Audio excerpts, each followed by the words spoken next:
The Bible. And the Catechism. In a year. Day 69. From the Book of Numbers. The sons of Aaron. These are the generations of Aaron and Moses at the time when the Lord spoke with Moses on Mount Sinai. These are the names of the sons of Aaron: Nadab the firstborn, and Abihu, Eleazar, and Itamar. These are the names of the sons of Aaron, the anointed priests, whom he ordained to minister in the priest's office. But Nadab and Abihu died before the Lord when they offered unholy fire before the Lord in the wilderness of Sinai, and they had no children. So Eleazar and Itamar served as priests in the lifetime of Aaron their father. The duties of the Levites. And the Lord said to Moses, "Bring the tribe of Levi near, and set them before Aaron the priest, that they may minister to him. They shall perform duties for him and for the whole congregation before the tent of meeting, as they minister at the tabernacle. They shall have charge of all the furnishings of the tent of meeting, and attend to the duties for the people of Israel as they minister at the tabernacle. And you shall give the Levites to Aaron and his sons, they are wholly given to him from among the people of Israel. And you shall appoint Aaron and his sons, and they shall attend to their priesthood, but if any one else comes near, he shall be put to death." And the Lord said to Moses, "Behold, I have taken the Levites from among the people of Israel instead of every firstborn that opens the womb among the people of Israel. The Levites shall be mine, for all the firstborn are mine. On the day that I slew all the firstborn in the land of Egypt, I consecrated for my own all the firstborn in Israel, both of man and of beast. They shall be mine, I am the Lord." A census of the Levites. And the Lord said to Moses in the wilderness of Sinai, "Number the sons of Levi, by fathers' houses and by families, every male from a month old and upward you shall number." So Moses numbered them according to the word of the Lord, as he was commanded. And these were the sons of Levi by their names, Gershon and Kohath and Merari. And these are the names of the sons of Gershon by their families, Libni and Shimei. And the sons of Kohath by their families, Amram, Izhar, Hebron, and Uzziel. And the sons of Merari by their families, Mali and Mushi. These are the families of the Levites, by their fathers' houses. Of Gershon were the family of the Libnites and the family of the Shimeites. These were the families of the Gershonites. Their number according to the number of all the males from a month old and upward was 7,500. The families of the Gershonites were to encamp behind the tabernacle on the west, with Eliasaph, the son of Lael as head of the father's house of the Gershonites. And the charge of the sons of Gershon in the tent of meeting was to be the tabernacle, the tent with its covering, the screen for the door of the tent of meeting, the hangings of the court, the screen for the door of the court which is around the tabernacle and the altar, and its courts, all the service pertaining to these. Of Kohath were the family of the Amramites, and the family of the Izharites, and the family of the Hebronites, and the family of the Uzzielites. These are the families of the Kohathites. According to the number of all the males, from a month old and upward, there were 8,600, attending to the duties of the sanctuary. The families of the sons of Kohath were to encamp on the south side of the tabernacle, with Elizaphan the son of Uzziel as head of the father's house of the families of the Kohathites. And their charge was to be the ark, the table, the lampstand, the altars, the vessels of the sanctuary with which the priests minister, and the screen, all the service pertaining to these. And Eleazar the son of Aaron the priest was to be chief over the leaders of the Levites, and to have oversight of those who had charge of the sanctuary. Of Merari were the family of the Malites and the family of the Mushites. These are the families of Merari. Their number according to the number of all the males from a month old and upward was 6,200. And the head of the father's house of the families of Merari was Zuriel the son of Abihail. They were to encamp on the north side of the tabernacle. And the appointed charge of the sons of Merari was to be the frames of the tabernacle, the bars, the pillars, the bases, and all their accessories, all the service pertaining to these, also the pillars of the court round about, with their bases and pegs and cords. And those to encamp before the tabernacle on the east, before the tent of meeting toward the sunrise, were Moses and Aaron and his sons, having charge of the rites within the sanctuary, whatever had to be done for the people of Israel, and anyone else who came near was to be put to death. All who were numbered of the Levites, whom Moses and Aaron numbered at the commandment of the Lord, by families, all the males from a month old and upward, were 22,000. the redemption of the firstborn. And the Lord said to Moses, Number all the firstborn males of the people of Israel, from a month old and upward, taking their number by names. And ye shall take the Levites for me, I am the Lord, instead of all the firstborn among the people of Israel, and the cattle of the Levites instead of all the firstlings among the cattle of the people of Israel. So Moses numbered all the firstborn among the people of Israel, as the Lord commanded him. And all the firstborn males, according to the number of names, from a month old and upward as numbered were 22,273. And the Lord said to Moses, Take the Levites instead of all the firstborn among the people of Israel, and the cattle of the Levites instead of their cattle, and the Levites shall be mine, I am the Lord. And for the redemption of the 273 of the firstborn of the people of Israel, over and above the number of the male Levites, you shall take 5 shekels apiece, reckoning by the shekel of the sanctuary, the shekel of 20 gerahs, you shall take them, and give the money by which the excess number of them is redeemed to Aaron and his sons. So Moses took the redemption money from those who were over and above those redeemed by the Levites. From the firstborn of the people of Israel he took the money, 1,365 shekels, reckoned by the shekel of the sanctuary, and Moses gave the redemption money to Aaron and his sons, according to the word of the Lord, as the Lord commanded Moses. The Kohathites. The Lord said to Moses and Aaron, Take a census of the sons of Kohath from among the sons of Levi, by their families and their fathers' houses, from 30 years old up to 50 years old, all who can enter the service, to do the work in the tent of meeting. This is the service of the sons of Kohath in the tent of meeting, the most holy things. When the camp is to set out, Aaron and his sons shall go in and take down the veil of the screen, and cover the ark of the testimony with it. Then they shall put on it a covering of goatskin, and spread over that a cloth olive blue, and shall put in its poles. And over the table of the bread of the presence they shall spread a cloth of blue, and put upon it the plates, the dishes for incense, the bowls, and the flagons for the drink offering. The continual bread also shall be on it. Then they shall spread over them a cloth of scarlet, and cover the same with a covering of goatskin, and shall put in its poles. And they shall take a cloth of blue, and cover the lampstand for the light, with its lamps, its snuffers, its trays, and all the vessels for oil with which it is supplied. And they shall put it with all its utensils in a covering of goatskin and put it upon the carrying frame. And over the golden altar they shall spread a cloth of blue, and cover it with a covering of goatskin, and shall put in its poles. And they shall take all the vessels of the service which are used in the sanctuary, and put them in a cloth of blue, and cover them with a covering of goatskin, and put them on the carrying frame. And they shall take away the ashes from the altar, and spread a purple cloth over it, and they shall put on it all the utensils of the altar, which are used for the service there, the firepans, the forks, the shovels, and the basins, all the utensils of the altar, and they shall spread upon it a covering of goatskin, and shall put in its poles. And when Aaron and his sons have finished covering the sanctuary and all the furnishings of the sanctuary, as the camp sets out, after that the sons of Kohath shall come to carry these, but they must not touch the holy things, lest they die. These are the things of the tent of meeting which the sons of Kohath are to carry.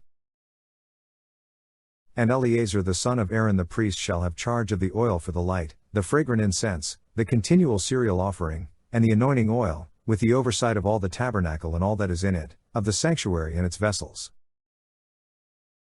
The Lord said to Moses and Aaron, Let not the tribe of the families of the Kohathites be destroyed from among the Levites, but deal thus with them, that they may live and not die when they come near to the most holy things. Aaron and his sons shall go in and appoint them each to his task and to his burden, but they shall not go in to look upon the holy things even for a moment, lest they die. The Gershonites and Merarites. The Lord said to Moses, Take a census of the sons of Gershon also, by their families and their fathers' houses, from 30 years old up to 50 years old, you shall number them, all who can enter for service, to do the work in the tent of meeting. This is the service of the families of the Gershonites, in serving and bearing burdens. They shall carry the curtains of the tabernacle, and the tent of meeting with its covering, and the covering of goatskin that is on top of it, and the screen for the door of the tent of meeting, and the hangings of the court, and the screen for the entrance of the gate of the court which is around the tabernacle and the altar, and their cords, and all the equipment for their service, and they shall do all that needs to be done with regard to them. All the service of the sons of the Gershonites shall be at the command of Aaron and his sons, in all that they are to carry, and in all that they have to do, and you shall assign to their charge all that they are to carry. This is the service of the families of the sons of the Gershonites in the tent of meeting, and their work is to be under the oversight of Itamar the son of Aaron the priest. As for the sons of Merari, you shall number them by their families and their fathers' houses, from 30 years old up to 50 years old, you shall number them, every one that can enter the service, to do the work of the tent of meeting. And this is what they are charged to carry, as the whole of their service in the tent of meeting, the frames of the tabernacle, with its bars, pillars, and bases, and the pillars of the court round about with their bases, pegs, and cords, with all their equipment and all their accessories, and you shall assign by name the objects which they are required to carry. This is the service of the families of the sons of Merari, the whole of their service in the tent of meeting, under the hand of Itamar the son of Aaron the priest. Census of the Levites. And Moses and Aaron and the leaders of the congregation numbered the sons of the Kohathites, by their families and their fathers' houses, from 30 years old up to 50 years old, every one that could enter the service, for work in the tent of meeting, and their number by families was 2,750. This was the number of the families of the Kohathites, all who served in the tent of meeting, whom Moses and Aaron numbered according to the commandment of the Lord by Moses. The number of the sons of Gershon, by their families and their fathers' houses, from 30 years old up to 50 years old, every one that could enter the service for work in the tent of meeting, their number by their families and their fathers' houses was 2,630. This was the number of the families of the sons of Gershon, all who served in the tent of meeting, whom Moses and Aaron numbered according to the commandment of the Lord. The number of the families of the sons of Merari, by their families and their fathers' houses, from 30 years old up to 50 years old, every one that could enter the service, for work in the tent of meeting, their number by families was 3,200. These are those who were numbered of the families of the sons of Merari, whom Moses and Aaron numbered according to the commandment of the Lord by Moses. All those who were numbered of the Levites, whom Moses and Aaron and the leaders of Israel numbered, by their families and their fathers' houses, from 30 years old up to 50 years old, every one that could enter to do the work of service and the work of bearing burdens in the tent of meeting, those who were numbered of them were 8,580. According to the commandment of the Lord through Moses they were appointed, each to his task of serving or carrying, thus they were numbered by him, as the Lord commanded Moses.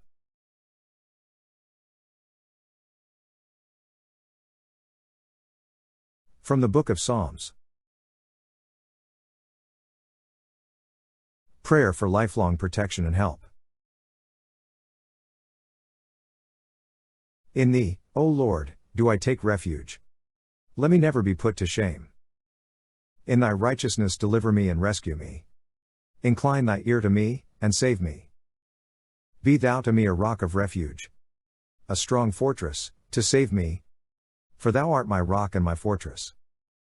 Rescue me, O my God, from the hand of the wicked, from the grasp of the unjust and cruel man. For thou, O Lord, art my hope, my trust, O Lord, from my youth. Upon thee I have leaned from my birth. Thou art he who took me from my mother's womb. My praise is continually of thee. I have been as a portent to many. But thou art my strong refuge. My mouth is filled with thy praise, and with thy glory all the day. Do not cast me off in the time of old age. Forsake me not when my strength is spent. For my enemies speak concerning me. Those who watch for my life consult together, and say, God has forsaken him. Pursue and seize him, for there is none to deliver him. O God, be not far from me. O my God, make haste to help me. May my accusers be put to shame and consumed. With scorn and disgrace may they be covered, who seek my hurt. But I will hope continually, and will praise thee yet more and more. My mouth will tell of thy righteous acts, of thy deeds of salvation all the day, for their number is past my knowledge. With the mighty deeds of the Lord God I will come. I will praise thy righteousness, thine alone. O God, from my youth thou hast taught me, and I still proclaim thy wondrous deeds. So even to old age and gray hairs, O God, do not forsake me, till I proclaim thy might, to all the generations to come.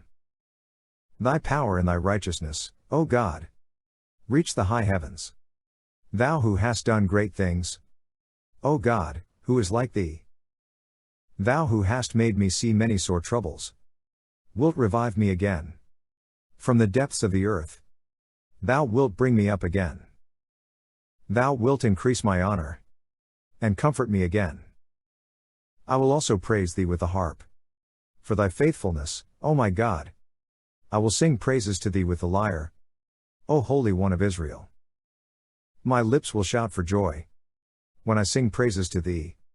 My soul also, which thou hast rescued.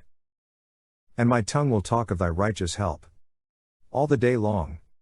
For they have been put to shame and disgraced, who sought to do me hurt.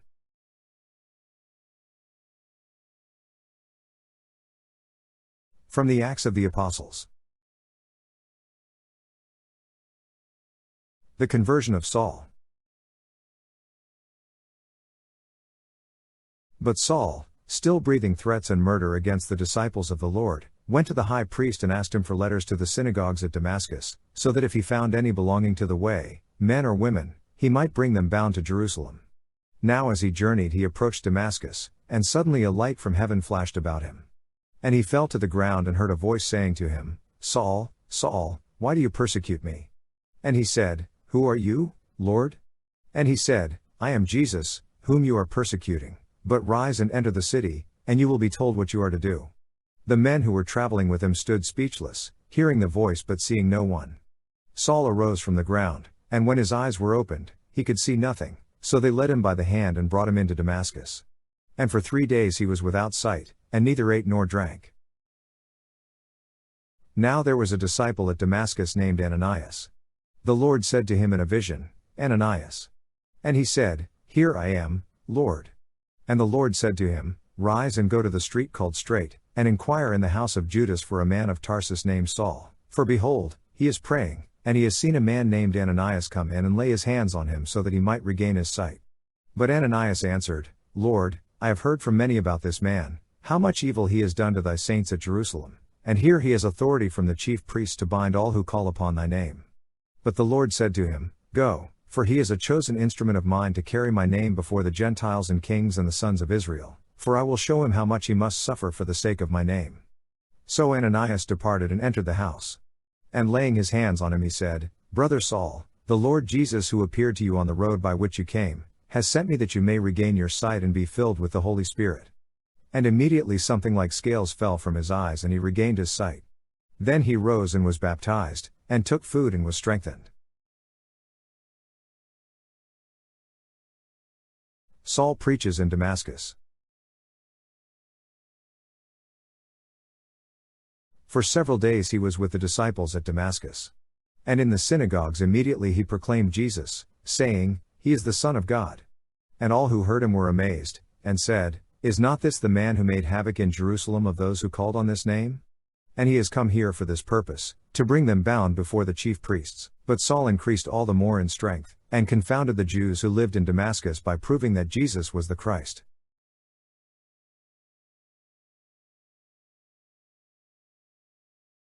From the Catechism. The Mysteries of Jesus' Hidden Life. During the greater part of his life Jesus shared the condition of the vast majority of human beings, a daily life spent without evident greatness, a life of manual labor. His religious life was that of a Jew obedient to the law of God, a life in the community. From this whole period it is revealed to us that Jesus was obedient to his parents and that he increased in wisdom and in stature, and in favor with God and man. Jesus' obedience to his mother and legal father fulfills the fourth commandment perfectly and was the temporal image of his filial obedience to his Father in heaven. The everyday obedience of Jesus to Joseph and Mary both announced and anticipated the obedience of Holy Thursday, not my will. The obedience of Christ in the daily routine of his hidden life was already inaugurating his work of restoring what the disobedience of Adam had destroyed. The hidden life at Nazareth allows everyone to enter into fellowship with Jesus by the most ordinary events of daily life. The home of Nazareth is the school where we begin to understand the life of Jesus, the school of the gospel. First, then, a lesson of silence. May esteem for silence, that admirable and indispensable condition of mind, revive in us. A lesson on family life. May Nazareth teach us what family life is, its communion of love, its austere and simple beauty, and its sacred and inviolable character. A lesson of work. Nazareth, home of the carpenter's son, in you I would choose to understand and proclaim the severe and redeeming law of human work. To conclude, I want to greet all the workers of the world, holding up to them their great pattern, their brother who is God. The finding of Jesus in the temple is the only event that breaks the silence of the Gospels about the hidden years of Jesus. Here Jesus lets us catch a glimpse of the mystery of his total consecration to a mission that flows from his divine sonship. Did you not know that I must be about my Father's work? Mary and Joseph did not understand these words, but they accepted them in faith. Mary kept all these things in her heart during the years Jesus remained hidden in the silence of an ordinary life.